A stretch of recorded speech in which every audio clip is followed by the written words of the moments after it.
함께하면 됩니다. 야! 함께하면 됩니다. 백운기의 정어리 TV 함께하면 곧 100만 됩니다. 이야 사랑합니다. 여러분 끝까지 함께 갑시다. 함께하면 됩니다.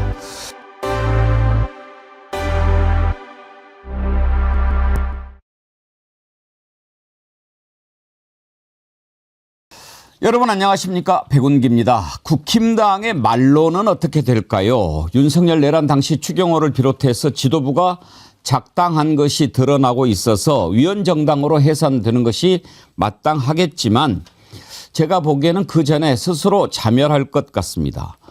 내란 와중에 극우 세력의 지원으로 엉겹결에 당 대표를 거머쥔 장동혁은 그 한 줌 권력을 지키기 위해서 보수 정당에 갇히는 내팽개치고 반대파 척결에만 골몰하고 있지 않습니까? 한동훈을 날리기 위해서 듣도 보도 못한 자를 당무 감사위원장으로 끌어들여서 측근을 처단하고 막말의 대명사 김민수, 장해찬을 당 주요 보직에 임명하면서 자중 질환을 만들어내고 있습니다. 여기에 맞서 한동훈과 김문수가 우리가 남이가 하면서 러브샷을 했다고 하지요. 참 잘하는 짓입니다. 이들이 이러는 것은 보나마나 지방선거에서 공천권, 그것도 TK 공천권을 누가 잡느냐 하고 싸우는 것인데 TK 대장이 되면 그렇게 좋을까요? 하다 안 되니까 이제 당명을 바꿀까 한다는데 무슨 이름이 좋겠습니까? 여러분들이 좀 도와주시죠. 생방송 백운계 정치 1번지 출발합니다.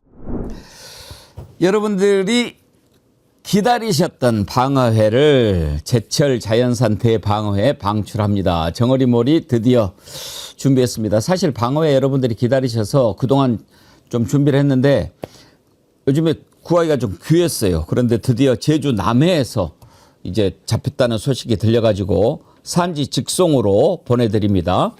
이거 이번에 보내드리는 건 다 10kg 이상 되는 거 대방어입니다. 그것만 엄선해가지고요. 당일 잡은 거 신선하게 손질해서 드시기 편하게 필렛 형태로 보내드리니까요. 바로 드시면 됩니다. 얼마나 맛있는지 얼마나 예쁘게 생겼는지 내일 먹방 때 보여드리도록 하겠습니다. 방어회 드실 때 정말 대방어인가? 잡은 지 오래됐는가? 싱싱한가? 이런 거 제가 자신 있게 추천하니까요. 침이 넘어갑니다. 맛있게 정어리몰 자연산 대방어회 드시고요. 다 드신 다음에는 또 제주 산지 직송 조생귤로 입가심하시면 끝내주겠죠. 풍성하고 행복한 식탁이 되실 겁니다. 제주 조생귤도 여러분들이 많이 사랑해주고 계신데요. 5kg에 19,900원 무료 배송이니까 가격도 좋지요. 대방어회는 많이 드리고 싶어도 이게 신선하게 보내드리기 위해서 하루에 500세트 한정 수량이라고 하니까요. 내일 바로 드시고 싶은 분들은 조금 서둘러서 주문해 주시면 좋겠다고 정어리몰이 알려왔습니다. 온라인으로 주문하시기 힘드신 분들은 전화로도 주문하실 수가 있어요. 1551-3158 전화 주시면 친절하게 주문 접수 도와드리겠습니다. 정어리몰 많은 사랑 부탁드립니다. 드디어 대방어가 왔군요. 잠시 후에 소개해 드리기로 하고 오늘 제 옆에 아주 예쁜 꽃이 하나 있습니다. 꽃 한번 잡아 주실래요? 예. 이 화분은 박정훈 대령 어머니께서 우리 정어리 TV에 선물로 보내주신 겁니다. 예. 감사합니다. 너무 뜻깊네요. 예. 지금 박정훈 대령 멋지게 하고 있지 않습니까? 국방부 가장 먼저 처단을 해야 될 그런 부처인데 제대로 못하고 있어서 아쉬웠는데 박정훈 대령이 가자마자 그냥 계엄 함께 했던 16명 바로 직무 정지시키고 말이죠. 예. 박정훈 대령 어머니께서 제가 방송을 보니 방송 시작 40년 되었다고 하셔서 참 기뻐서 꽃을 보내주신다고요. 국민들이 숨막혀 있을 때 산소 같은 방송을 해주시고 가슴이 답답할 때 마시면 해소되는 콜라 같은 방송 잘 보고 있습니다. 아유, 표현도 참 재미있게 잘하시네요. 특히 박정훈 대령 이래 정확한 방송으로 많은 국민들이 최상병 사건을 정확하게 알 수 있게 하셨고 저도 참 위로를 많이 받았습니다. 너무도 고마워서 40년 축하 꽃이라도 전달하고 싶어서 보내드립니다 하셨는데 예. 어머니 감사합니다. 잘 받았습니다. 제가 12월 16일 날이 방송 40년 만에. 야, 85년에 시작하셨군요. 그렇죠. 이야, 예, 그래서 대단합니다. 40년이 됐는데 감사한 것은 그 40년간 방송을 쉬지 않고 계속 올 수 있었다. 그게 너무 감사하다고 했었는데 보내주셨습니다. 감사드리고요. 예. 오늘 예고 하나 해드리죠. 오늘 저녁 6시 이슈 1번지 있는 날인데요. 오늘은요, 여러분 꼭 한번 보십시오. 노상원 전문가가 나옵니다. 오혁진 일요시사 기자인데요. 오혁진 기자가 노상원 전문가입니다. 노상원에 대해서 아주 끝까지 취재를 다 해가지고 노상원이라고 하는 자를 다 이렇게 밝혀냈는데, 오늘 저녁에 보시면 알겠지만 오혁진 기자 얘기를 들어보니까 노상원 이 자는 완전 사이코더라고요. 오늘 예고 한번 보시죠. 이제 노상원이 새 2마리를 키웠었어요. 앵무새랑. 자기가 앵무새를 창문 열어놔서 잃어버려 놓고 자기 운전병한테 그 앵무새를 이틀 안에 찾아와라. 그래서 못 찾으니까 조인트를 까서 다리를 부러뜨려요. 이거는 당연히 공식 사건 기록에 있는 거겠죠? 네, 있습니다. 모 언론사에서도 단독으로 보도가 됐던 내용이고요. 그때는 노상원이라는 사람인지를 몰랐겠죠. 예. 네네. 야, 참.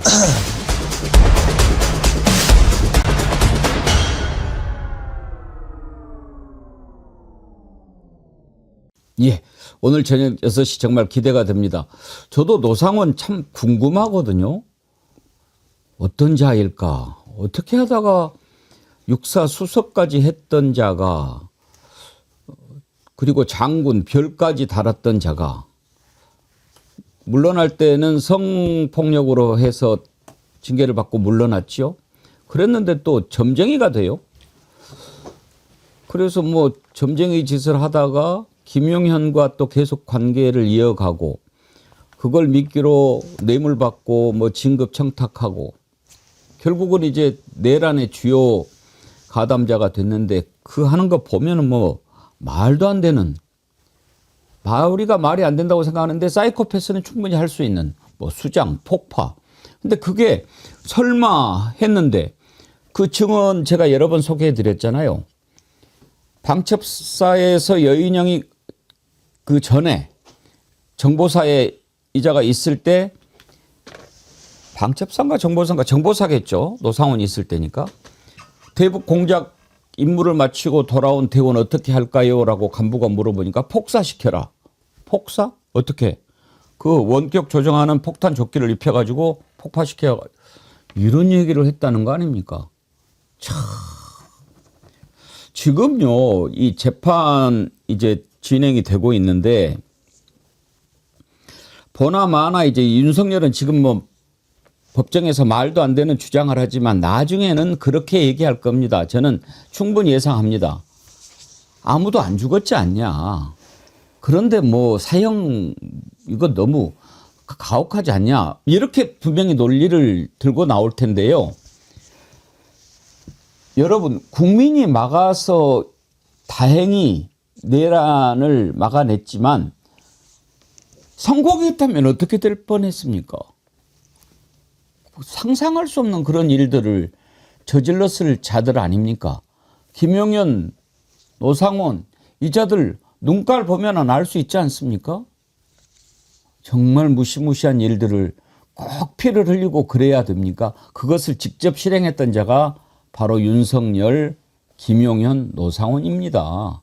그리고 그런 일을 다 알면서도 우리가 정권을 잡고 있을 때 성공하면 나도 뭐 하나 얻어먹을 수 있지 않을까 해서 달라붙었던 똥파리들이 바로 추경호, 나경원 이런 자들 아닙니까?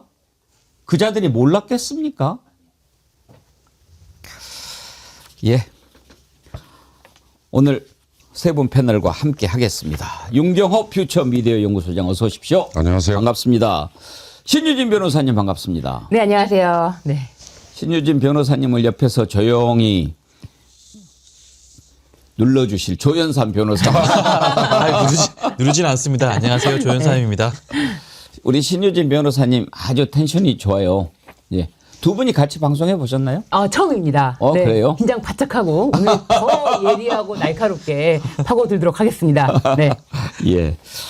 지금 그 선고 날짜들 이렇게 잡히는 거 보니까 내년 1월 28일 날 선고가 엄청나게 많더라고요. 네. 당장에 권성동 지금 1월 28일 잡혀 있죠. 그다음에 김건희도 1월 28일 날 선고가 있고 또 윤영호도 1월 28일.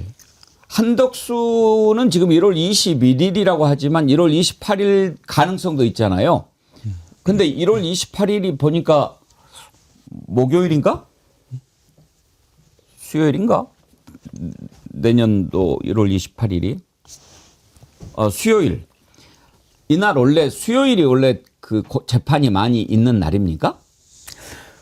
보통 뭐 재판부가 그 자신들의 이제 이 기일을 잡는 날이 따로 있습니다. 재판부 별로. 그런데 아마도 이 정리를 하고 가장 빠른 날로 정한 게 아닐까 저는 그렇게 추측을 하고 있습니다. 네. 보통 재판부가 수요일 재판부에 있는 재판부는 수금 재판이 있는 경우가 많고요. 그다음에 화목 재판이니까 이렇게 요일별로 재판이 정해져 있거든요. 아마 해당 재판부의 경우에는 수요일 재판이기 때문에 수요일 날 기일을 지정을 한 것 같습니다. 하여튼 1월 28일 날 선고가 막 우르르 막 나올 것 같은데. 예. 알겠습니다. 벌써부터 내년 1월 28일이 기대가 됩니다. 예. 먼저 오늘 첫 번째 이슈로 요즘에 한창 인기를 끌고 있는 이재명 대통령의 업무 보고부터 한번 살펴보도록 하겠습니다. 오늘은 국방부와 그 산하 부처들 업무 보고를 받는다고 하는데 요즘에 대통령의 업무 보고 보면 막 정말 살아 움직이는 어떤 막 그 바다를 보는 것 같지요. 야, 저렇게도 할 수 있구나. 사실 업무 보고 그전에는 이런 일문일답도 하지 않고 그냥 했는데 아마 김대중 대통령 때 저런 방식을 처음 시작했을 거예요. 그렇습니다. 그러니까 저도 역사를 한번 찾아봤더니요. 전두환 노태우 때 시작을 했더라고요. 업무 보고를. 업무 보고를? 예. 그런데 뭐 한번 떠올려 보십시오. 전두환 노태우는 정말 제왕적으로 군림하는 일방적인 지시, 심지어 전두환의 경우는 뭐 반말까지 구사하는 그 뭐라고 표현하기 그렇지만 공무원들 군기 잡기. 그러니까 이제 그렇게 하고 진행됐던 업무 보고를 YS가요 폐지해 버렸어요. 이거 전형적으로 제왕적 군림이다. 그래서 YS가 폐지해 버렸는데 그걸 DJ 대통령이 부활하면서 지금 앵커께서 말씀하신 것처럼 공개를 했어요. 그러니까 일부 공개죠. 공개라는 건 그 당시에 공개는 뭐겠습니까? 취재 기자가 들어와서 죄송합니다. 모두 발언이나 또는 기타 일부분 이런 정도의 공개였죠. 그러나 지금처럼 이렇게 유튜브 또는 뭐 다른 방식으로 생중계되는 이거는 전례가 없던 거니까 역사는 그렇더라고요. 락님께서요. 업무 보고 너무 재미있어요. 시간 도둑입니다. 그러셨는데 이재명 대통령도 넷플릭스보다 더 재밌다고 뭐 하더라. 네, 그래서 요즘에는 젠플릭스라는 말이 나옵니다. 아, 젠플릭스. 네. 이재명 대통령을 젠프라고 하지 않습니까? 예. 이재명 프레지던트 젠프라고 하는데 젠플릭스 너무 재밌다라고 하면서 사실 이 업무 보고를 통해서 국민들이 각 부처에서 어떤 일을 하는가를 아는 것도 중요하지만 사실 정부에서 어떤 정책을 펼 때 이 정책을 홍보하는 것도 굉장히 중요한 일인데 그거를 과거에는 정책 홍보를 별도로 영상을 제작하고 홍보하기 위해서 여러 가지 노력을 들여도 홍보하는 게 쉽지가 않았어요. 왜냐하면 국민들이 무슨 교육방송도 아니고 그거를 쭉 보고 있기가 쉽지 않거든요. 그런데 이 업무 보고라는 형식을 빌어서 우리나라 각 부처에서 어떤 정책을 펴고 있는지 어떤 게 필요한지 아주 구체적으로 대통령이 찍어주니까 사실 우리 국민의 언어, 우리 시민의 언어로 그거를 이해할 수 있을 만큼 계속해서 재차 물어보십니다. 모든 국민들이 정책이 어떻게 돌아가는지 어떤 부처에서 어떤 일이 돌아가는지 그리고 잘못한 게 무엇인지 아주 낱낱이 공개되면서 정책 홍보는 기본으로 되고 있다. 그래서 이거는 진짜 여러 가지 얼마나 이게 큰 효과를 나타내는지 이거는 이루 말로 다 할 수가 없습니다. 예, 윤경호 소장님, 저는 요즘에 업무 보고 보면서 또 하나 그 짭짤한 재미가 저자가 저기에 있었네. 예? 맞습니다. 그런 것들 뭐 이재호, 정병국, 김효재, 아직도 있었어? 저기에 있다고? 막 이렇게 놀라게 되지 않아요? 그렇습니다. 그러니까 정치인으로 국민의힘에서 정치적으로 지명된 사람들 물론이고요. 그다음에 심지어는 문재인 대통령 시절에 임명이 됐는데 산하기관의 기관장으로 아직 남아있는 분도 있어요. 와. 제가 딱 집어서 말씀드려볼까요? 예. 김종호라는 민정수석 기억나십니까? 감사원 사무총장을 거쳐서 그런 사람이 있었어요? 있었습니다. 어. 그런데 그분은 이 기획재정부의 기재부의 산하기관 중에 신용보증기금과 기술신용보증기금이라는 아주 예. 중요한 일을 하는 곳이 있어요. 중요한 데죠. 예. 이 중에 한 거기사장? 곳에 지금 이 중에 한 곳에 가 있습니다. 그런데 임기가 당연히 지났죠. 예. 윤석열 정부 때 후임을 지명하려고 한 2번 정도 시도가 됐는데 이 후임으로 지명된 사람들이 검증에서 문제가 생겨가지고 매번 탈락을 했다고 그래요. 그래서 이제 후임이 오기 전까지는 전임자가 계속해서 자리를 유지하는데 문제는 이분이 가서 경영을 잘해요. 그리고 노조와의 관계가 아주 좋아요.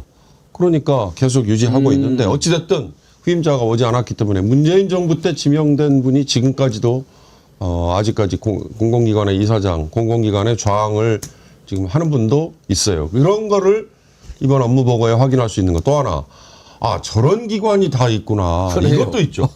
맞아요. 그런 점에서 이 업무보고라는 게 국민들에게 뭔가를 인식시켜주는, 그러니까 대통령에게 업무를 보고한다. 이 개념은 이미 버린 지 오래됐지 않습니까? 국민에게 보고를 한다. 이걸 인식시켜주는 거 저는 그게 큰 역할이라고 생각합니다. 지금 모든 기관, 부처 상대로 업무 보고를 받고 있는데 그거 보면서 또 놀라는 게 아, 저렇게 많구나 하는 그런 생각도 있지요. 변함없이님. 우리 세금으로 돌아가는 기관이 이렇게 많은 것도 처음 알았어요. 그것도 맞는 말씀입니다. 정말 중요한 얘기죠. 그 자들이 다 우리 세금으로 지금 먹고 대통령이 항상 강조하는 것도 그겁니다. 이거 다 국민 세금으로 지금 당신들이 하고 있다. 권한만 누리려고 해서는 안 된다. 책임을 같이 져야 된다. 또 그런 얘기 항상 강조합니다. 행정하는 사람들은 내가 신의 역할을 하고 있는 것을 생각해야 된다. 그건 매우 행정을 직접 해봤던 이재명 대통령만이 할 수 있는 얘기입니다. 그러면서 지금 한 해에 자살하는 사람이 15,000명.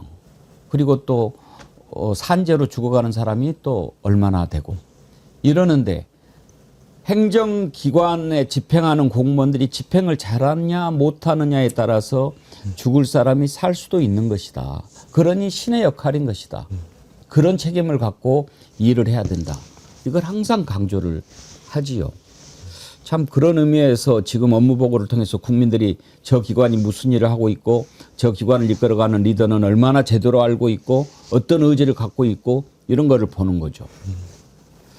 조현삼 변호사님은 지금 민주당에서 당직을 뭘 맡고 계신가요? 지금은 법률위원회 부위원장. 법률위원회 부위원장. 뭐 이제 당에 항상 가 계시지는 않겠지만 요즘에 이런 업무보고 뭐 이런 것을 당에서는 어떻게 평가를 하는가요? 사실 그 이재명 대통령께서 당대표 시절에도 뭐 비슷한 느낌이 있으셨죠. 그런 스타일이죠. 그렇죠. 굉장히 그 뭐랄까 워커홀릭에 가까울 정도로 업무 파악력 굉장히 뛰어나시고 굉장히 집중을 잘하시고 현안 파악이 굉장히 빠르십니다. 그러다 보니까 당에 대한 속속들이 내용도 잘 아시고 뭐 그런 부분 분명히 있었고요. 저는 이번에 업무 보고 보면서 놀랐던 거는 아마 많은 국민들이 느꼈을 텐데 어떻게 보면 되게 무서운 상사 같잖아요.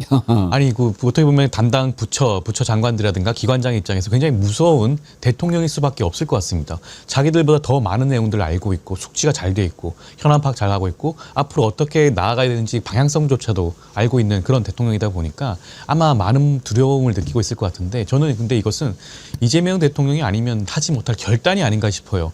보통 업무 보고라는 건 앞서 윤석열 님께서 말씀하셨지만 일종의 그런 기강 잡기 용으로 활용이 되었던 전례가 분명히 있었거든요. 이것을 생중계로 함으로 인해 가지고 어떻게 보면 이재명 대통령 입장에서도 좀 부담스러울 수 있는 겁니다.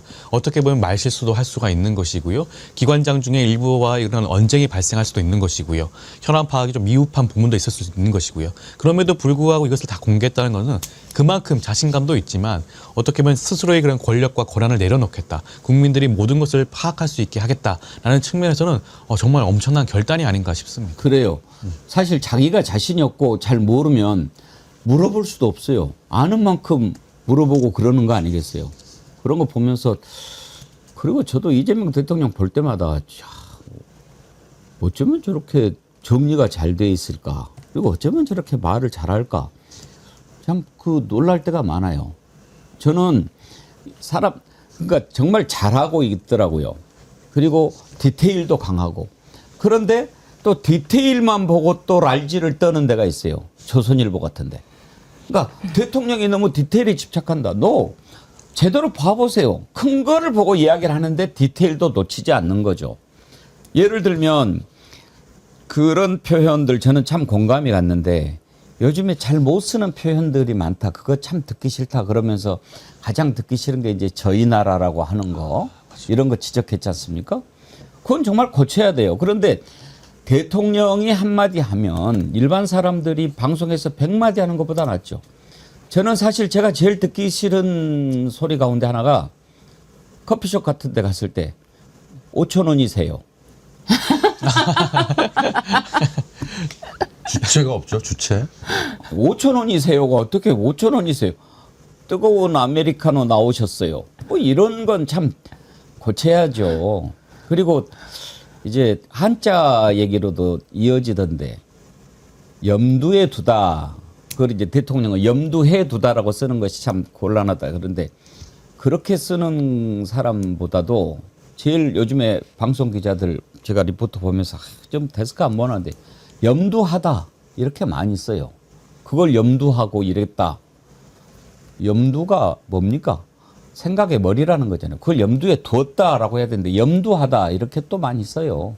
그런 거 보면서 속상했는데 대통령이 정확하게 지적을 해준 걸 보면서 디테일도 참 강한 분이구나 그런 생각을 했죠. 학습 능력, 습득력. 예. 어젠가 그젠가 참모 중에 누가 얘기했죠. 이 업무 보고를 위해서 대통령이 새벽 몇 시까지 보고 자료를 다 읽더라. 근데 사실 대통령을 보좌해본 경험이 있는 사람들에게 전해 들어보면요. 대통령에게 올리는 보고서는 여러 버전이 있다는 거 아니에요?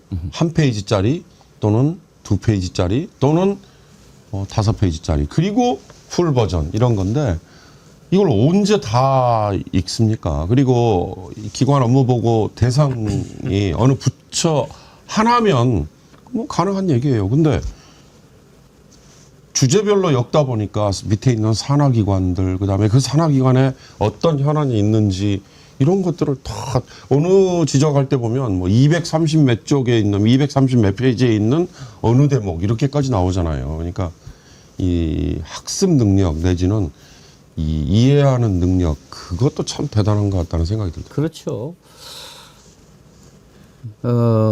제가 기억하실지 모르겠습니다만 이재명 대통령 딱 돼가지고 내각 인선 앞두고 있을 때 그런 얘기 한 적이 있어요. 여러분 기억하실지 모르겠지만 실력 없고 또 자기가 생각하기에 게으르고 그런 사람은 아예 생각을 하지 마라. 이재명 대통령 보통 사람이 아니다. 대충 뭐 자리 보고 자리 탐해가지고 거기 갔다가는 안 간 것만 못하다. 개박살 날 거다. 그런 얘기 했거든요. 제가 회사를 다니면서 여러 상관들을 모셔봤기 때문에 알아요. 저 사람이 만약에 리더가 되면 같이 일을 하면서 기쁨을 누리는 것보다 괴로움이 더 많을 거다. 이렇게 느끼는 사람, 생각하는 사람도 있고 저 사람이 만약에 리더가 되면 무조건 멀리 도망가는 게 낫다. 이렇게 생각하는 사람도 있어요. 근데 그 사람하고 맞추는 것도 중요하지만 리더가 중요하니까. 그러나 정말 제대로 된 리더가 오면 같이 한번 해볼 만한 능력이 나한테 있는가를 먼저 봐야 돼요. 그렇지 않으면 안 가는 게 맞습니다. 지금 아마 대통령도 보기에 저 자식을 내가 왜 장관을 시켰지 하는 사람이 분명히 있을 거고요. 국무위원들 가운데도 안 했어야 되는데 이런 생각하는 사람 분명히 있을 겁니다. 왜 웃어요? 누구 생각나는 사람 있어요? 아니 그런데 그런 어떤 옥석을 가리는 기준이 국민에게 낱낱이 공개되는 게 이게 굉장히 중요한 것 같습니다. 그래서 이거는 정말 우리 헌법에 국민주권, 대한민국은 민주공화국이다. 모든 뭐 권력은 국민으로부터 나온다. 이게 공허한 외침이 아니라는 거를 저도 정말 최근에 들어서야 이거를 실감하고 있는데 많은 국민들도 이렇게 직접 말씀하신 것처럼 저자는 왜 저기 앉아서 저러고 있지? 이런 거를 직접 국민들이 평가한다는 그런 시간이 된다는 것 그게 굉장히 의미 있는 것 같습니다. 한영숙님 요즘 업무 보고 보는 재미가 넘넘 쏠쏠합니다. 우리 이재명 대통령님께서 대통령 안 했으면 어쩔 뻔했을까요? 물 만난 고기입니다. 아주 신나셨더라고요. 60년 평생 처음 경험해보는 대통령입니다. 행복합니다. 그러셨고요. 한왕귀님 정말 국가의 역할이 무엇인지 누구를 위한 정부인지를 일깨워주고 있다는 사실에 국민의 한 사람으로 뿌듯함을 느끼고 자랑스럽습니다. 예, 국민들한테 이런 마음을 갖게 하는 것 참 큰일이죠. 자, 이제 업무 보고가 쭉 계속 되면서 아이고 저런 놈이 어떻게 저 자리에 있나 막 이런 것을 우리가 보는 것도 있고, 그 이학재가 인천공항공사 사장은 사람이 못됐습니다. 이제 그 정도 하면 자기가 부족한 걸 알고 거취를 정하든지 그래야 되는데 계속 또 뭐 이걸 가지고 어쨌네 저쨌네 하고 달라들던데. 근데 조현삼 변호사님, 인천공항공사 사장 그 임기가 있나요? 임기가 3년이라고 하고요. 지금 이학재 사장 입장에서는 2년 6개월인가요? 했으니까 곧 물러날 것 같건. 근데 그러면 6개월 정도 남아있는 지난번에 상황이고. 김호진이라고 네. 국토부 차관하다가 대통령 관리비서관에서 어제 구속된 자 있잖아요. 그 자가 인천공항공사 사장으로 내정이 됐었거든요. 그러면은 이자 임기 끝나고 가는 걸로 돼 있었다는 거예요? 아니면 그 자를 끌어내리고 가기로 돼 있었다는 거예요? 글쎄 그건 제가 정확하게 확인을 좀 해봐야 될 부분이긴 하겠는데, 아마 임기가 남아있는 상태에서 새로운 내정자가 있었다고 한다면 내정자를 위해서 사임하는 방향으로 진행을 하지 않았을까 싶긴 한데요. 그 부분은 좀 확인이 필요하지 않을까 싶습니다. 이자가 제가 보기에는 임기를 마치고 지금 더 하고 있는 거 아닌가 그런 생각도 드는데, 아무튼 참 별 놈이라는 말 안 쓰려고 그랬는데 별 놈이 다 있습니다. 그러니까 삼선 의원이라는 걸 본인은 드러내지는 않았지만 그걸 최대한 지금 활용하고 있고, 그 다음에 궁극적으로는 인천시장 지금 국민의힘 공천 받아서 도전하려고 하고 있는, 그러니까 노이즈 마케팅 하기에 너무 좋잖아요. 뭐 정치인들 우스갯소리 하는 거 있지 않습니까? 본인 사망 이외에는 무조건 매체 거론이 되는 게 좋은 거다. 근데 이학재라는 그 존재를 이번에 보여주는 거에는 아마 좋은 기회라고 착각을 하고 있겠죠. 착각. 그러니까 저는 인천 시민들이 그렇게 바보 같은 선택을 결코 하지 않을 거라는 전제하에 드리는 말씀입니다. 오히려 이학재는 이럴 수도 있어요. 지금 당 내 경선을 해서 뭐 인천시장 후보가 될 거 아닙니까? 그런데 상대적으로 밀려가지고 지금 어차피 뭐 좀 어려운 상황인데 대통령이 자기를 이렇게 공격하는 것으로 프레임을 딱 짜가지고 내가 핍박받고 있다 이러면서 인지도를 높이고 이재명하고 붙은 사람 이렇게 하면서 오히려 더 유리해졌다라고 판단할 수도 있죠. 그럴 수도 있죠. 전 충분히 그럴 것 같은 게 지난번에도 지선 때 인천시장 후보로 도전을 했었습니다. 그렇기 때문에 이번에도 인천시장으로 나온다는 말이 굉장히 많고, 자기 입장에서는 어떻게 보면 인지도를 쌓을 수 있는 그냥 유리한 기회를 맞았다라고 생각을 할 수도 있을 것 같아요. 그러다 보니까 업무 보고 현장에서 제대로 답변 못한 책임은 분명히 자기에게 있음에도 불구하고 SNS를 통해서 그에 대한 반박글을 수차례 올리고 있거든요. 사실 어떤 기관장이 업무 보고에서 있었던 일을 가지고 본인의 SNS에다가 글을 올리고 대통령과 정부를 상대로 반박을 하는 그런 글을 올리겠습니까? 필요한 부분이 있다고 한다면 공식적인 절차를 통해서 뭐 의견을 개진하면 되는 것인데, 이런 SNS를 올린다는 것 자체가 본인이 이번 기회를 최대한 적극적으로 활용해서 국민의힘 뭐 극렬 당원들로부터 지지를 끌어내려는 그런 의도가 아닌가라는 생각이 들고요. 그것 자체가 굉장히 심각한 정치 행위가 아닌가 싶습니다. 예. 어제는 석유공사가 도마에 올랐습니다. 석유공사 정말 그런 것이 바로 업무 보고를 해서 우리 국민들이 알아야 될 일 아닌가.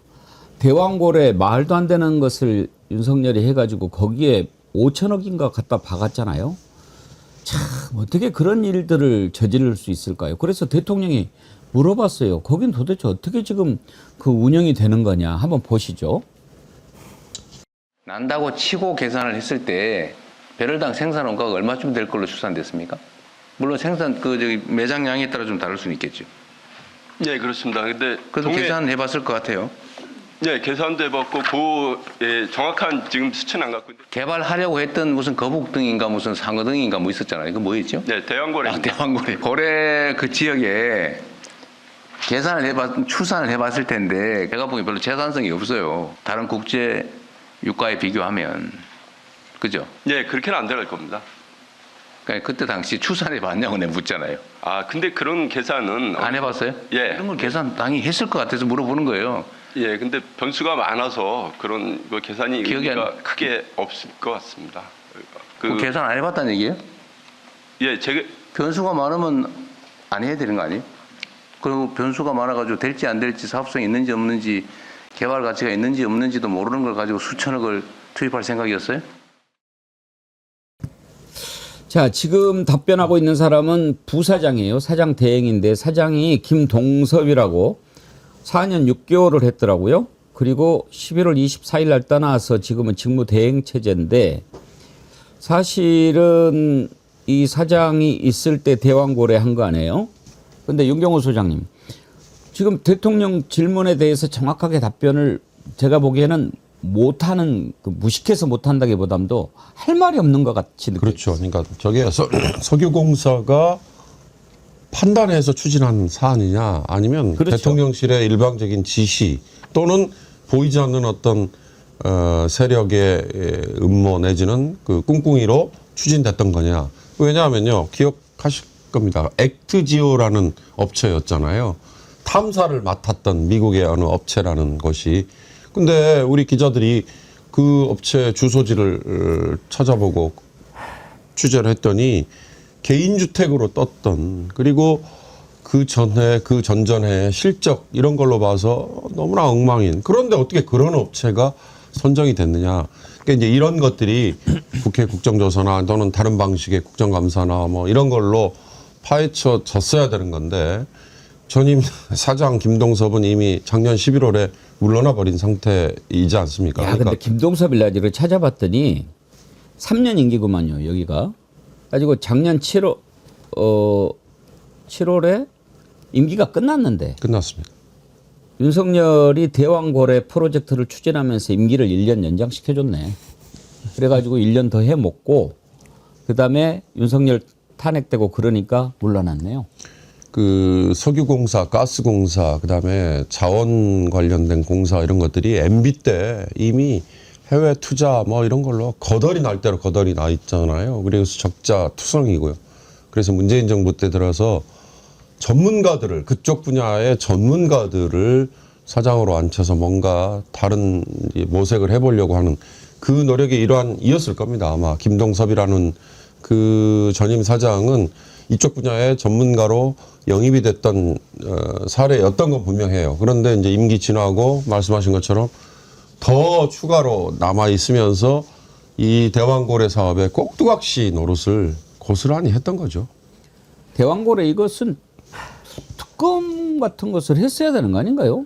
그렇죠. 사실은 이거 자체가 그때 의문이 너무 많았고, 말도 안 되는 사업을 진행을 한다. 그래서 지금 와서 확인해 보니, 그러면은 이 사업성에 대해서 어느 정도인지 뭐 계산은 하고 들어갔냐. 그 자체를 계산도 안 하고 이걸 해야 된다라는 것 때문에 그냥 한 거지, 아무런 계산도 안 해보고 들어갔다는 거 아닙니까? 그럼 말씀하신 것처럼 이것에 대해서 왜 했는지를 파본다면은 이거는 분명히 이 과정에서 뭐 조직적으로 어떻게 지령을 받고 한 것이 드러나지 않을까. 사실 지금 국토부 차관이죠. 차관도 지금 구속되지 않았습니까? 관저 이전에 이거는 수의계약으로 이거를 막 엉뚱하게 했다. 이런 짓을 했다. 이걸로 지금 구속까지 된 상황이에요. 그렇다면 이 대왕고래도 이거 할 수 없는 거를 엉뚱한 짓을 통해서 했다. 이것도 당연히 특검을 통해서 밝혔다면은 이것도 충분히 몇몇은 다 구속되지 않았을까. 그럼요. 지금 우리가 돌아보면 그때 당시에 최혜병 특검 때문에 막 나라가 그 온통 거기에 관심이 있을 텐데 그걸 돌리기 위한 명분으로 했었던 것이 가장 큰 것 같고, 엑스모빌인가 최대 기업에서도 이건 경제성이 없다고 판단해서 철수까지 했는데 뭐 조그마한 뭐 구멍가게 같은 거 하나 뭐 아브렉인가 뭔가 뭐 이러면 불러다가 그냥 되지도 않는 거 맡겼다가 결국은 돈을 바다에다가 다 꼬라 박았는데 제가 보기에는 그 5천억 바다에다 다 박지도 않았을 거예요. 거기에서 또 챙겨 먹고 해먹고 자원외교인가 뭔가 다 그런 식으로 해먹는 거 아닙니까? 지금까지 드러난 여러 가지 의혹과 사건만 봐도 윤석열 정부가 과연 제대로 된 자금 집행을 했을지가 의문이죠. 방금 말씀하신 것처럼 뭐 5천억 원이라고 하는 큰 돈이 들어갔는데 그 돈 제대로 사용이 되었을까 싶습니다. 아마 일정 부분 문제가 있는 그런 소지가 있었지 않을까 싶고요. 앞서 말씀하신 것처럼 저는 이 부분도 그 수사가 반드시 필요한 부분이라고 보여지는 것이고요. 특검이 필요하다고 한다면 특검도 충분히 그런 여지를 열어둘 필요가 있지 않을까 싶습니다. 이것은 사실 너무나 시간을 끌게 된다고 한다면 사건의 실체에 접근하기 힘들 수도 있거든요. 조속히 빨리 진행하는 것이 옳지 않을까 싶습니다. 워낙 내란이 커가지고 지금 내란 특검 뭐 이것 하는 것이 중요해서 미뤄졌지만 이것도 반드시 밝혀야 할 의혹 중에 하나입니다. 대통령의 업무 보고가 사회에 공론의 또 어떤 계기를 만들기도 하고 어젠다를 띄우기도 합니다. 지금 어제 업무 보고 가운데 이제 탈모 얘기가 나왔는데 이것은 상당히 좀 공론의 장에서 다뤄야 할 그런 내용입니다. 그러니까 대통령이 이게 아마 공약 때도 있었을 거예요. 탈모 관련해 가지고 지금 대한민국 국민 가운데 탈모인이라는 표현을 쓰는지 모르겠습니다만 탈모 문제로 걱정하는 사람이 한 1,000만 명 된다고 그래요. 어제 보니까 세상에 탈모 문제로 병원을 찾은 사람 가운데 44%가 여성이더라고요. 맞습니다. 여성들이 탈모가 오면은 이거는 견딜 수가 없는 고통을 느끼는데 이게 또 단순히 그냥 뭐 어떤 이렇게 뭐 이마부터 아니면 정수리부터 이렇게 되는 게 아니고 또 원형 탈모도 있고 한데 정말 그만큼 이 소중한 머리카락이라는 게 아마 어제 보도를 통해서 44%가 여성이라고 여기서 더 놀라셨을 것 같아요. 예. 네. 느낌상으로는 여성이 더 많게 보이는 그런 조사였어요. 그렇죠. 이제 여성이 44니까 남성이 더 많다는 거지만 그 정도로 지금 탈모 문제는 남녀 막론하고 상당히 좀 걱정이 되는 문제인데 대통령의 얘기는 탈모로 고생하는 사람들이 많은데 이거 건강보험을 좀 적용해 주면 어떠냐 하는 거죠. 이제 문제는 재정인데 아무튼 대통령이 이렇게 얘기하면서 탈모 치료 관련주가 상한가를 기록하고 또 뭐 여러 가지 지금 뭐 다른 제약주도 상승하고 막 이런 거예요. 대통령이 지시했으니까 건강보험 지원해 주지 않겠느냐 이런 기대 생기면서 그렇겠죠. 일단 대통령의 그 발언을 들어보시죠. 탈모도 병의 일부 아니냐.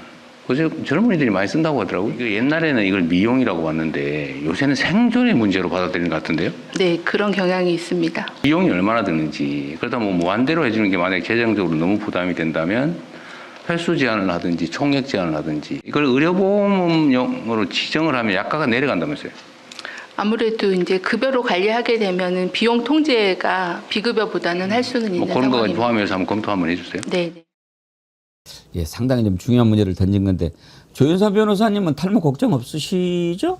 아마 남자분들은 다들 공감하실 텐데 저도 항상 걱정은 하고 있습니다. 혹시라도 그 정도면 뭐 우수하지 탈모가, 않습니까? 발생을 할까 걱정하는데 저는 이재명 대통령 보시면 되게 머리숱이 빽빽하시잖아요. 예. 그럼에도 불구하고 어떻게 보면 많은 남자분들이 가지고 있는 그런 걱정을 공감해 주시는 게 정말 대단하신 것 같아요. 예. 저는 탈모 치료제 젊은 분들 많이 걱정도 많이 하고 앞서 수치에서 여성분들 굉장히 많다고 40 몇 %가 나왔다고 하는데 저는 그 실질적인 수치는 남자분들이 훨씬 많겠죠. 아마 포기하는 분들이 굉장히 많으실 것 같아요. 이건 무슨 운명이구나. 내가 어쩔 수 없다. 이것은 유전이기 때문에 탈모 치료 전혀 접근조차 하지 않은 분들은 많을 것 같은데 만약에 탈모 치료가 이렇게 건강보험 적용이 된다고 한다면 아마 적극적으로 그 치료에 나서시는 분들 많지 않겠습니까? 저는 이 부분에 대해서만큼은 여러 가지 건강보험 재정 문제 포함해서 한번 검토해 볼 필요성이 있지 않을까 싶습니다. 대통령이 하는 것이라면 무조건 다 반대하는 국힘당 같은 경우에도 어제 유튜브 댓글에 그런 게 올라왔어요. 한동훈 이걸 어떻게 반대하지? 제 남편은 탈모 치료제 꾸준히 복용하고 있습니다. 이거를 그래요? 복용하면서 정말 이 탈모 방지에 탁월한 효과가 있구나. 이거는 임상적으로 입증이 된 거구나. 그러면서 그거는 하루에 한 번인데 야 다른 거는 다 잊어도요. 그거 먹는 거는 절대 잊지 않습니다. 네. 윤경호 소장님은 관심이 좀 있으시죠? 저는 이미 약을 복용하고 있어요. 예, 그런데 제가 복용하는 약은 지금 아까 정은경 장관이 얘기한 것처럼 건강보험 급여 대상이 아닙니다. 그러니까 비싸요. 그게 현실이에요. 그런데 저는 이건 대통령이 아까 앵커께서 사회적 아젠다를 만들었다, 이렇게 던졌다, 이렇게 말씀하셨는데 이걸 건강보험 쪽에 관여하는 분들, 그다음에 복지부, 그다음에 그 이외 산업적으로 연관된 분들이 얼마나 많이 고민하겠습니까? 이제 과연 대통령이 이렇게 얘기한 게 방향이 딱 정해져 버리는 거, 이게 맞는 건가? 그 점에 대해서는 저는 약간 좀 비판적인 생각을 가지고 있습니다. 그러니까 좀 더 심하게 말씀드리면 만기칠남이라고 이제 비판하는 분들도 있잖아요. 그럴 만한 사안을 이건 뛰어넘는 거다. 왜냐하면 적용되는 사람이 많으니까. 그렇다면 제가 할 말은 없는데 다른 사안들도 아마 충분히 여기에 버금가는 사안도 있을 수 있을 것 같아요. 그래서 결론은 뭐냐. 전문가들에게 조금 더 맡겨놓고 그 전문가들이 어떤 의견을 도출을 해내는지에 대한 가지고 공론화 단계로 가보면 어떨까. 그렇지 않고 대통령이 무조건 이거 하세요라고 해버리면 방향이 처음부터 정해지잖아요. 그거는 과연 옳은 걸까 하는 생각을 조금 하긴 했었습니다.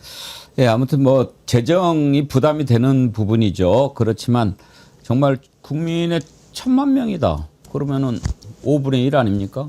어린이는 빼고 절반이 그렇게 고민하는 문제라면 한번 국가적 차원에서 생각해 볼 문제는 아닌가? 그렇게 생각할 수도 있고요. 이제 그 탈모하니까 이제 임플란트도 막 그 얘기하는 분들도 있고, 근데 참비료님, 꼬막 껍데기를 잘못 씹어가지고 치아 신경이 나가서 임플란트 2개 하는데 210만 원 견적 나왔습니다. 아이고, 신경 쓰이시겠네. 임플란트 2개 210만 원. 임플란트도 사실 나이 드신 분들은 또 신경 쓰는 부분이죠. 참 이분 그 사연을 보다가 아까 하늘다래님 보내주신 사연 생각이 났어요. 안녕하세요. 걱정해 주신 덕분에 바다향기님 상태가 많이 호전되어 가고 있습니다. 지난번에 바다향기님 그 기계 날에 이렇게 머리를 다치셔가지고 병원에서 치료받고 계신데 아직 중환자실에 계시네요. 중환자실에 핸드폰 반입이 안 돼서 방송을 못 봐서 몹시 실망하십니다. 그러셨는데, 예, 바다향기님 빨리 나으시기를 바랍니다. 자, 그런데 이 탈모 문제 또 하니까 이 색안경을 끼고 보면 별걸 다 이야기해요.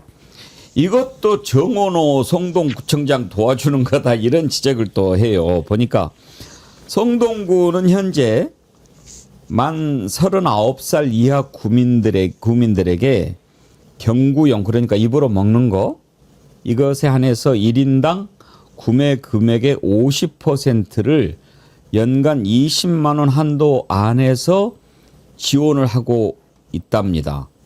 2022년 5월부터, 그러니까 전국 최초로 청년들 탈모 치료 지원 조례를 제정했다라고 하는데, 조현삼 변호사님, 자치단체가 조례로 또 이렇게 할 수도 있군요. 그렇죠. 일단 그 지자체 입장에서 예산의 그 범위가 허용이 된다고 한다면 충분히 이런 방향을 통해 가지고 예산 집행을 할 수가 있는 부분이기도 하고요. 정원호 구청장 같은 경우에는 되게 어떻게 보면 좀 앞서가는 그런 여러 가지 정책들을 많이 실천하시는 그런 구청장님으로 알려져 있기도 하죠. 그렇기 때문에 이재명 대통령께서 직접 SNS를 통해서 그러한 부분도 함께 칭찬하지 않았겠습니까? 그렇기 때문에 아마 이런 탈모 치료와 관련해서 이번 대통령의 발언에 대해서 이런 뭐 연결을 하시는 분들이 계시는데 전혀 그 연장선에서 따져볼 건 아닌 것 같고요. 이재명 대통령님 입장에서는 지난 20대 대선이었나요? 그때도 본인의 그런 대선 공약으로 탈모 치료와 관련된 공약을 냈던 부분도 있습니다. 이번 첫 번째 업무 보고 자리에서 그 부분을 한 번 더 상기시키고 지적한 게 아닌가 싶습니다. 아무튼 뭐 성동구가 여러 가지 관심을 갖는 그런 정책들을 많이 하고 칭찬받을 만 하기는 하지만 또 이런 걸 가지고 굳이 정원을 띄워주기다 이렇게 볼 필요해요? 왜? 절대 그런 건 아닌데 에이, 이게 참. 정말 뭐랄까요? 이 민생에 직접적으로 맞닿아 있는 부분에 관심을 갖는다면 이런 것까지도 챙긴다.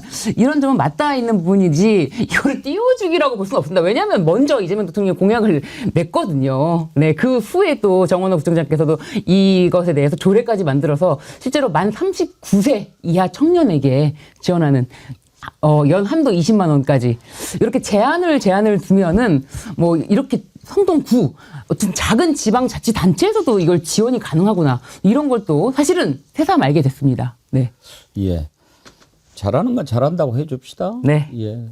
뭐 시비를 막 걸고 그러니까 또 재밌는 얘기도 듣고 사랑과 전쟁은 뭐 불륜 가르쳐주는 드라마냐 뭐.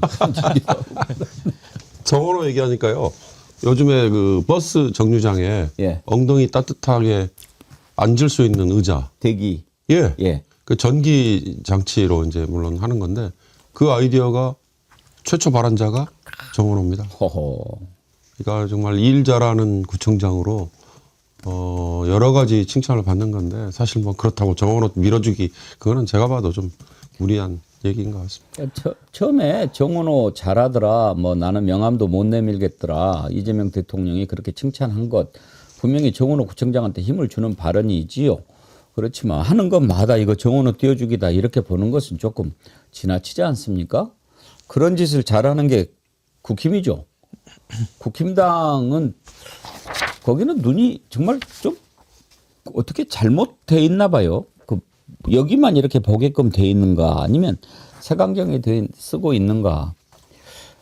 국힘당 얘기를 해봅시다. 나온 김에. 이건 제가 보기에 굳이 내란 정당 해산 안 해도 그냥 저절로 자멸하지 않을까 싶은데 요즘에 장동혁 하는 거 보면은 도가 지나치죠. 그러니까 그 의도를 먼저 짚어보고 싶어요.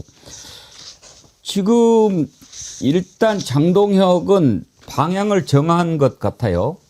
이번 지방선거 당권 우리가 이제 잡고 확실하게 하자. 그러려면 넘보는 놈 다 쳐야 되는데 가장 두려운 게 한동훈이니까 한동훈계를 빨리 정리하자. 그래서 이제 한동훈계에서 김종혁 전 최고위원 이자를 당원권 정지시켜서 날리고 그다음에 또 한동훈 옆에 있는 자들하고 한동훈은 당원 게시판 이것도 바로 하지 말고 계속 가지고 놀다가 결정적일 때도 한 방 미기고 그렇게 하자. 이렇게 방향을 잡은 것 같아요. 그리고 우리 쪽에는 우리가 보기에는 저런 놈을 데리고 어떻게 당을 운영한단 말인가 그런 생각이 드는 자들이 있지 않습니까? 말만 꺼내면 막말이고 상식에 벗어난 말을 하는 김민수, 장해찬 이런 자들을 주요 당직에 앉히고 이렇게 하는 걸 보면서 아 이제 정말 막장으로 가는구나 우리가 생각을 하는데 왜 그러는 걸까 궁금해요. 제가 생각하는 게 뭐 얼추 맞지 않겠나 싶은데 우리 조윤선 변호사님은 장동혁 대표가 왜 그러는 것 같습니까? 장동혁 대표 입장에서는 지방선거만 생각을 한다면 본인 입장에서는 지금 국민의힘 내부에서 나오고 있는 무슨 내란 사과와 그다음에 윤석열과의 절연을 받아들이는 게 맞다는 사실은 알고는 있을 것 같습니다. 그럼에도 불구하고 지금과 같은 그런 입장을 그대로 유지하는 것은 그것보다는 본인을 지난 선거에서 지지하고 응원했던 그런 극우 세력들과 함께 하는 것이 본인의 그런 정치적인 이득이 더 크다고 판단을 하는 게 아닌가라는 생각이 들고요. 그 지지 세력만을 가지고도 자기가 국민의힘 내부에서 그 큰 역할을 할 수가 있을 것이다. 뭐 차후에 있을 각종 선거라든가 그런 곳에서 자기 역할을 분명히 할 수 있다. 아니면 한 번 더 뭐 당대표를 통해서 어떠한 역할을 할 수 있다라는 것들을 생각을 하고 염두에 두고 그런 부분들을 진행을 하는 게 아닌가라는 생각이 드는데요. 예. 하지만 이것은 뭐 누구나 알다시피 패착입니다. 이렇게 진행을 한다는 자체는 국민의힘 자체가 건전한 보수 정당으로 거듭나는 것을 스스로 막는 것이거든요. 아마 이 부분 추후에 국민의힘 내부 차원에서 굉장한 공격을 받을 수밖에 없는 그러한 지점이 아닐까 싶습니다. 지금 장동혁이가 이렇게 막 그 말도 안 되는 짓을 하는데 이렇게 되게 볼 때 이제 앞에서 막 칼춤을 추는 망난이라고 하죠. 그런 역할을 하고 있는 사람이 이호선이라고요. 지금 당무 감사위원장이에요. 이호선 누군지 아세요? 몰랐습니다. 이번에 찾아봤어요. 네. 국민대 로스쿨 교수더라고요. 네. 어찌됐든 사법시험을 거쳐서 변호사를 거쳤어요. 근데 문제는 이자가 이 탄핵 반대 그리고 비상계엄에 대해서 찬성 이런 극단적인 생각을 하고 있는 자예요. 그러니까 이 당무감사위원장이라는 게 국민의힘 내부의 일이니까 도대체 뭘까? 제가 궁금했는데 불과 2주일 전에 국민의힘의 윤리위원장이 사퇴를 했더만요. 예. 그 누군지 아세요? 누구예요? 여상원이라는 판사 출신의 국회의원 기억나십니까? 맞아요. 예. 예. 그 여상원이 윤리위원장을 토론에 많이 나오고 그렇습니다. 하고 있었더라고요. 아마 경남 어느 지역에 지역구가 있었을 겁니다. 그런데 이 여상원 윤리위원장은 이미 이번에 징계 권고 대상이었던 김종혁 전 최고위원의 발언에 대해서 당내에 이런 정도의 표현의 자유도 없으면 이게 무슨 정당이냐 라면서 징계하지 않기로 이미 결정을 했어요. 그런데 느닷없이 이 여상원 윤리위원장이 자진 사퇴를 해요. 왜 그러냐 그랬더니 뭐 다 알면서 왜 그러십니까? 그러니까 장동혁 쪽에서 아주 노골적으로 그만둬라 그랬구나. 그만두거라 하고 나서 이 2호선이라는 당무감사위원장이 등장을 하고 그다음에 2년 자격정지 권고. 이게 2년 자격정지 권고는 뭡니까? 지방선거 못 나오게 하는 거잖아요. 그렇죠. 김종혁 전 최고위원 지난번에 고양시장 당내 경선 도전했었거든요. 그러니까 이건 너무나 이 수가 뻔히 보이는 그런 노골적인 지금 이 징계. 그러니까 아까 말씀하신 한동훈계를 씨를 말려버리겠다. 이제 이건데 저는 장동혁을 볼 때마다 이 사람 도대체 어디로 튈지 모를 것 같은 럭비공이라는 생각이 들어서 왜 그럴까를 생각하는 것조차도 저는 별로 의미가 없는 평가인 것 같다는 생각도 들어요. 근데 무슨 뭐 출애굽기를 뭐 인용을 해서 뭐 소를 받아버리고 죽여버리고 뭐 이런 것을 막 하고 막 그렇게 뭔 쇼를 하던데 그건 또 무슨 짓인지도 모르겠어요. 일단 2호선이 누군지 여러분 궁금하시니까 한번 보시죠. 제가 그 출애굽기 하는 그건 제가 늘 개인적으로 그 블로그 들어가 보시면 알겠지만 제가 창세기부터 지금 그 출애굽기 쭉 나오면서 그냥 계속 하는 건데요. 그걸 또 정치적으로 해석하셨구나. 너무 정치적이에요. 그리받은 소가 한동훈 전 대표를 의미하는 건 아니라는 말씀. 그럴 리가 있겠습니까? 내가 지금 매일 하는 그 성경 묵상 죽고서요 좀. 저는 저 자세를 보고 좀 거슬렸어요. 어떤 게 거슬렸냐면 일단 정치판에 처음 나온 거잖아요. 교수하다가. 근데 마치 하는 짓은 아주 국회에서 한 몇십 년 굴러먹은 뭐 전기처럼 막 이렇게 그 위세를 떤다고 그럴까? 저 오바예요, 저런 게. 저런 모습 별로 좋지 않습니다. 그런데 이제 기독교인인지 모르겠는데 저 얘기가 무슨 뜻인지 아시죠? 지금 뭐 오고 갔던 논쟁을 정리 한번 해주시죠. 저도 이제 간단하게만 말씀을 드리자면은 소가 사람을 받으면은 그 소를 돌로 쳐 죽여야 된다. 그리고 여기 지금 나오네요. 네. 들이받는 버릇을 가진 소, 그리고 그 소의 주인, 그 임자라고 하는데요. 소가 원래 받는 버릇이 있는데 그게 경고를 받았는데도 계속 그 임자가 단속하지 않고 소가 사람을 들이받으면 소는 돌로 쳐 죽여야 되고 그 임자까지도, 그 소유자까지도 죽여야 된다라고 표현을 한 겁니다. 그렇다면은 여기서 그러니까 이제 저걸 자기가 쓴 건 아니고 이제 옛날에 유대인들의 계명 같은 거죠. 그렇죠.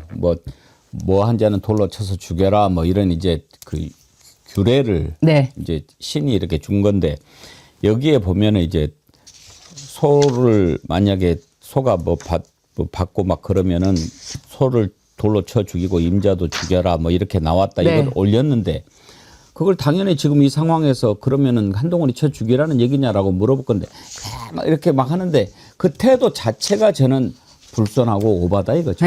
아니 이 어느 정도냐면은 이자는 이제 계엄은 합헌이라고 주장을 하면서 윤석열을 풍랑 속 위기에 처한 배를 구하는 선장이다라고 하면서 동시에 또 부정선거를 엄청 주장을 하고 그 헌법재판소에 사전 투표 이런 거를 막아야 된다라고 가처분까지 주장했던 자입니다. 그렇기 때문에 굉장히 윤어게인의 어떤 전형적인 모습을 한 사람으로서 윤어게인 하면은 제일 싫어하는 사람이 누굽니까? 윤어게인들은 한동훈 그리고 한동훈을 빨리 징계하지 않는 장동혁까지도 뭐라고 하고 있거든요.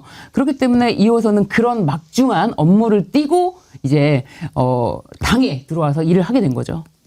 당 내에서도 2호선 저자를 비판하는 소리가 막 나옵니다.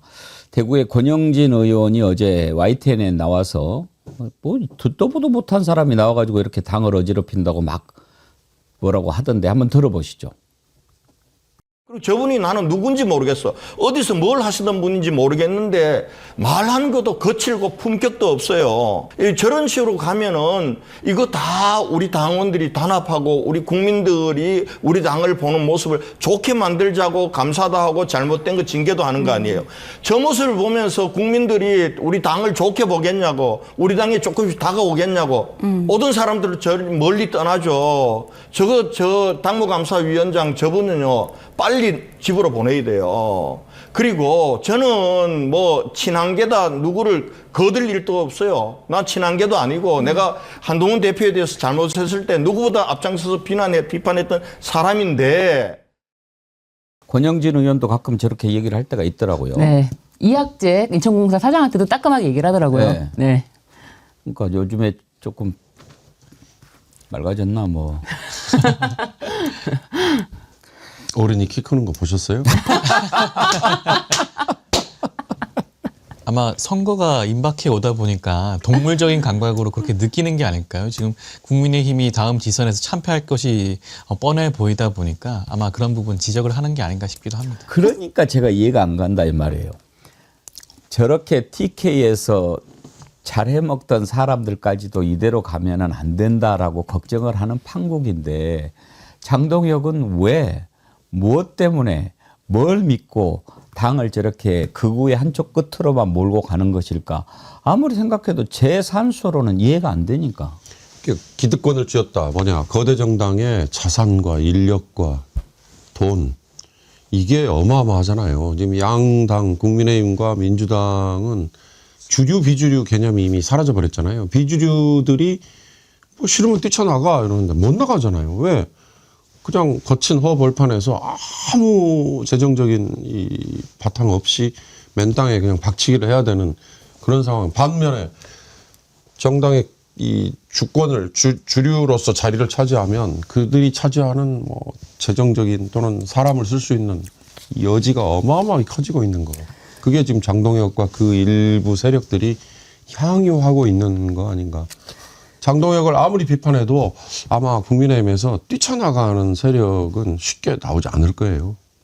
그러니까 권영진 의원의 저런 장동혁을 사실 겨냥한 말이라고 보여지는데 지금 TK, PK에서는 장동혁을 빨리 끌어내려야 된다. 이제 그렇게 또 세력이 규합되고 있습니다. TK, PK에서는 자신들이 원하는 사람을 지선에 내보내야 되는데 그리고 이건 어차피 중앙에서 누구를 내보내야 될지 아예 모른다.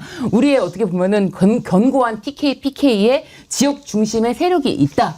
이거를 강하게 계속 끌고 가고 싶은데 장동혁이 마치 당의 실권을 진 자처럼 그 공천까지 전부 다 쥐어 틀어 잡고 자신들이 안치고 싶은 공천권을 좀 더 영향력 있게 행사하고 싶은 거를 장동혁이 안 내줄까봐 장동혁 빨리 내려와라. 장동혁을 끌어내리는 데는 누구든지 가리지 않고 받는 그런 모습이라고 보여집니다. 뭐 주호영도 마찬가지고 그 일맥상통하는 이제 주호영 그리고 또 윤한홍 의원도 있었죠. 네.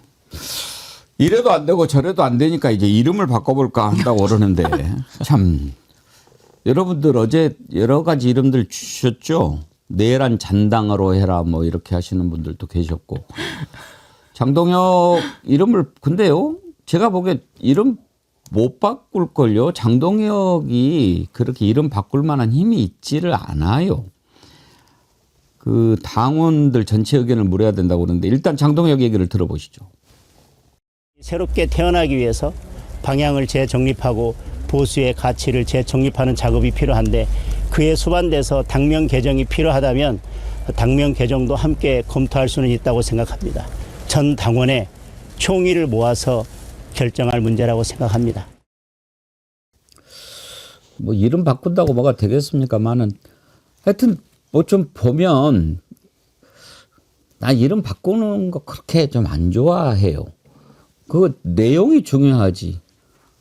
김명신이를 김건희로 바꾸면 뭐 사람이 달라집니까?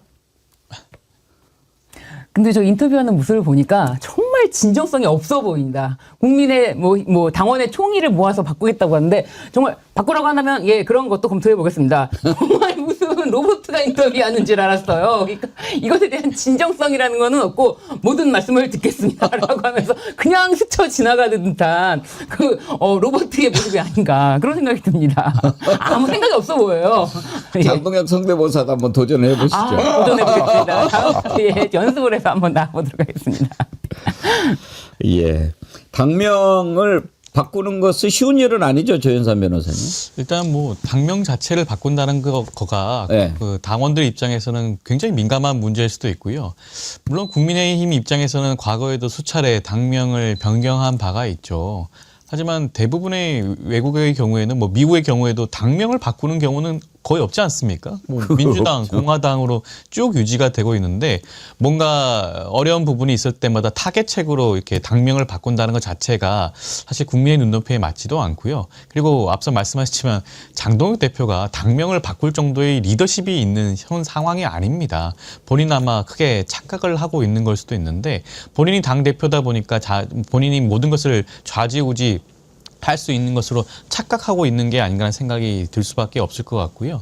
아마 본인 입장에서는 지난번에 뭐 극우 세력들, 그다음에 윤어게인 세력의 그런 지지를 등에 업고 당 대표가 되다 보니 이 세력들을 끝까지 안고 가고 자기의 지지 기반으로 삼겠다라는 생각에서 지금과 같은 행보를 보여주는 것으로 저는 생각을 하는데 아마 그 부분 자체가 나중에는 본인의 발목을 잡을 수밖에 없는 것이 윤어게인 세력이 생각하는 좌장은 장동혁 대표가 아닐 겁니다. 아마 새로운 좌장을 찾아 모시고 다시 한번 그런 세력을 꾸릴 수가 있는 것이고요. 그렇기 때문에 아마 이번 지금 이와 같은 당 운영을 하는 것 자체가 본인에게는 아마 정치적인 패착으로 돌아가지 않을까 싶습니다. 별도 달도님, 쓰레기통만 바꾸면 뭐하냐? 여전히 쓰레기만 담겨 있는데 음수통이 김치통 되냐? 국민주권님, 바람과 함께 사라지당. 윤경호 소장님, 저 국힘당 그 역사의 이름들 좀 기억나는 거 있어요? 저는 그냥 무조건 한나라당밖에 생각이 안 떠올라요. 그 전임 하면 한나라당. 왜? 차떼기. 그 이외에는 뭐 별로 기억이 없는데 무슨 뭐 중간에 미래가 들어가기도 하고 뭐 그랬잖아요. 근데 지금 국민의힘이라는 이름은 처음엔 참 좋은 자기들도 족보를 잘 모를걸요. 모를 거예요. 네, 뭐 신한국당, 그 국민의힘을 한나라당, 미래 가지고 국민의 짐이라고 예. 놀리잖아요. 요즘에 암이라고 그래요. 그게 가장 저는 국민의 짐이라는 그 말이 얼마나 아픕니까? 근데 그 아프다는 걸 저자들이 모르죠. 부끄러움을 모르니까. 이름 바꾸는 건 자유지만 부탁은 하나 있어요. 이번에 바꿀 때 국민 막 민주 이런 건 좀 안 넣고 바꿨으면 좋겠다 하는 게 저의 소박한 바람입니다. 아, 맞습니다. 제발 좀. 네. 게다가 또 이 당명을 변경하는 게 또 굉장히 큰 돈이 들어가는 일입니다. 네. 심지어 뭐 당사 앞에 간판도 다 바꿔야 되고요. 당사 앞뿐입니까? 전국에 있는 이제 국민의힘 관련된 모든 사무실의 간판, 현판 다 바꿔야 되는데, 그리고 명함도 다 바꿔야 돼요.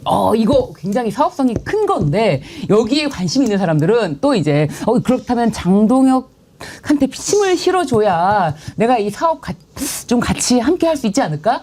이렇게 생각하는 사람들도 있을 것이다. 네, 이걸 사업으로 접근하는 사람들도 주변에 모일 것이다라는 생각이 좀 듭니다.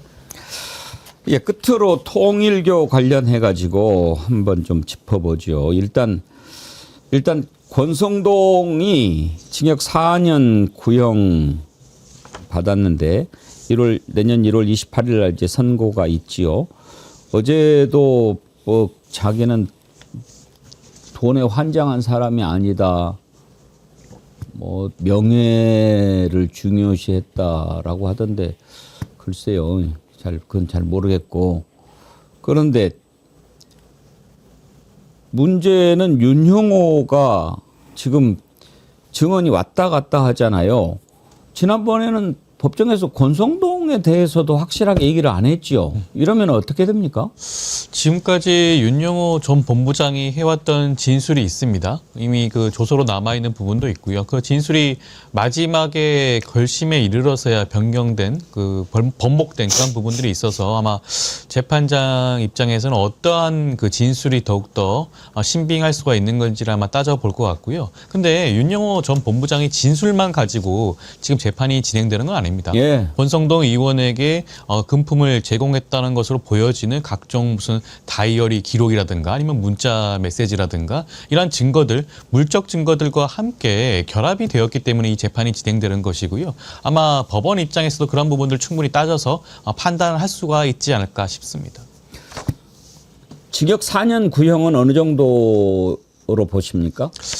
저는 좀 더 구형량만큼이라도 4년 이상을 구형을 하는 게 맞지 않았을까라는 생각이 들었고 저도 뭐 방송에서 그렇게 말씀을 드린 바가 있긴 했었는데요.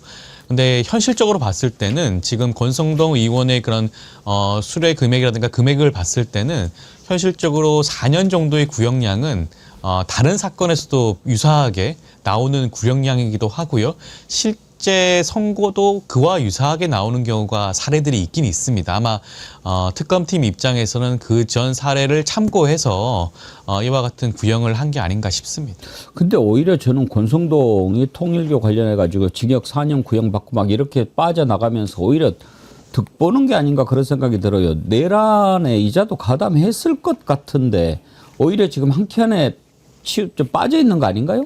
그러니까 권성동 측에서는 오히려 자신은 서울구치소에서 내란과 멀어지면 멀어질수록 뭐 4년이면은 뭐 2년에 뭐 금방 나오겠구나. 뭐 이러면서 사실은 1억으로 끝냈을 것 같지 않은 많은 의심이 들지 않습니까? 그러니까요. 겨우 1억만 받았을까봐. 예. 겨우 1억만. 그런데 더 이상 1억 거기까지면 내가 오케이. 뭐 이런 마음으로 지금 기다리지 않을까 싶습니다. 네, 권성동은 그렇고 지금 김기현의 아내가 로저 비비에? 네. 그것도 260만 원인가 되더라고요. 네. 그 가방 알아요? 로저 비비에는 원래 신발로 굉장히 유명한 브랜드고 예. 신발로 유명한데 그 이제 시그니처인 사각형의 이제 보석이 박힌 그게 가방 클러치에도 그게 들어가면서 그게 좀 클러치로 좀 많이 애용되는 그런 브랜드입니다. 네. 그거를 선물을 했는데 맨 처음에 김기현 부인이 그런 얘기 했잖아요. 뭐 남편은 전혀 모르는 일이다. 뭐 그리고 또 김기현은 나중에 사회적에 이 말도 아닌 소리를 하고 그랬는데 이번에 조사를 해보니까 김기현이 세입비를 받는 그 계좌에서 나간 것으로 확인이 됐지 않습니까? 네. 그러면은 이건 김기현이가 갖다 바친 거라고 볼 수 있는 거 아닌가요? 게다가 뿐만 아니라 이 가방을 구입한 날이 3월 16일이었는데 예. 김기현이 당대표가 된 날이 3월 8일입니다. 예. 그런데 이 가방을 사가지고 다음 날 3월 17일자로 이 손편지를 씁니다. 감사의 마음을 담아서 손편지를 쓰는데 어찌 감사하지 않을 수 있겠어요. 그 당일에 손편지를 쓴 당일에 김기현 사무실에 방문했던 차량 기록까지 나왔습니다. 그럼 남편 카드로 구입한 이제 카드인지 뭐 계좌에서 빠져나갔다고 하니까 그 내역이 있고 그 구입하고 나서 남편 사무실까지 방문했는데 그거를 비밀로 한다고요? 말이 안 되죠. 이거는 김기현과 공범 관계로 딱 묻기 좋은 여러 가지 정황이 나왔다. 이거는 김기현이 피해가기 어려울 것이다. 조윤선 변호사님, 법률적으로 260만 원 정도 되는 가방을 이렇게 김기현이 세비 나가는 계좌에서 결제해가지고 줬다. 그러면은 뭐 뇌물인가요? 일단 수사기관 입장에서 청탁금지법 위반을 따져보고 있긴 한데 뇌물의 여지도 살펴봐야 될 부분이긴 하죠. 부정한 청탁이 어느 정도까지 진행이 되었는지 따져볼 수가 있을 것 같긴 한데 일단 조금 더 많은 물적 증거를 확보하는 것이 저는 특검팀 입장에서는 좀 좋지 않을까라는 생각이 듭니다. 네. 김기현 의원과 함께 공모 여부를 묻기 위해서라면 이번 뭐 계좌 그 세비를 받는 계좌에서 이체되었다라는 것도 하나의 중요한 정황 증거가 될 수 있겠지만 이보다 더욱 더 적극적으로 김기현 의원이 이번 그 관련된 명품을 제공하는 과정에서 어떠한 역할을 했는지를 조금 더 규명을 하는 것이 김기현 의원의 공모 여부를 판단받는 데는 더욱더 유리하지 않을까 싶습니다. 저는 김기현 얘기할 때마다 그 기괴한 웃음 그 모양이 자꾸 떠올라요. 그러니까 완전 이건 뭐 로또 복권 맞은 그런 표정 아니에요. 나한테 이런 게 오다니 막 이러면서 막 거의 조커 웃음 비슷하게 막 웃고 그러지 않나요? 그러니까 그 당시에 그 당대표 경선했을 때 그 구도가 김기현이 열세였잖아요. 열세가 아니고 1%로 출발했다니까요. 1%였습니까? 네. 그러니까 그건 뭐 기적에 가까운. 근데 그 기적이라는 게 두 가지겠죠. 하나는 김건희를 매개로 한 윤석열의 지시. 또 하나 통일교의 엄청난 숫자가 움직여서 뭐 예를 들어서 대거 당원에 가입하고 그들이 뭐 권리당원처럼 투표권을 행사하고. 아이고 참 어려운 문제를 쉬운 문제를 어렵게 푸시네. 윤경호 소장님을 예를 들어서 시켜주고 싶었어요. 막 그렇게 복잡하게 안 했어요. 지금 윤경호 소장님이 3등이고 신유진 변호사님이 2등, 조윤선 변호사님이 1등인 구도잖아요. 1등 잘라줘, 2등 잘라줘. 그렇죠. 그렇게 해가지고 된 거 아니에요.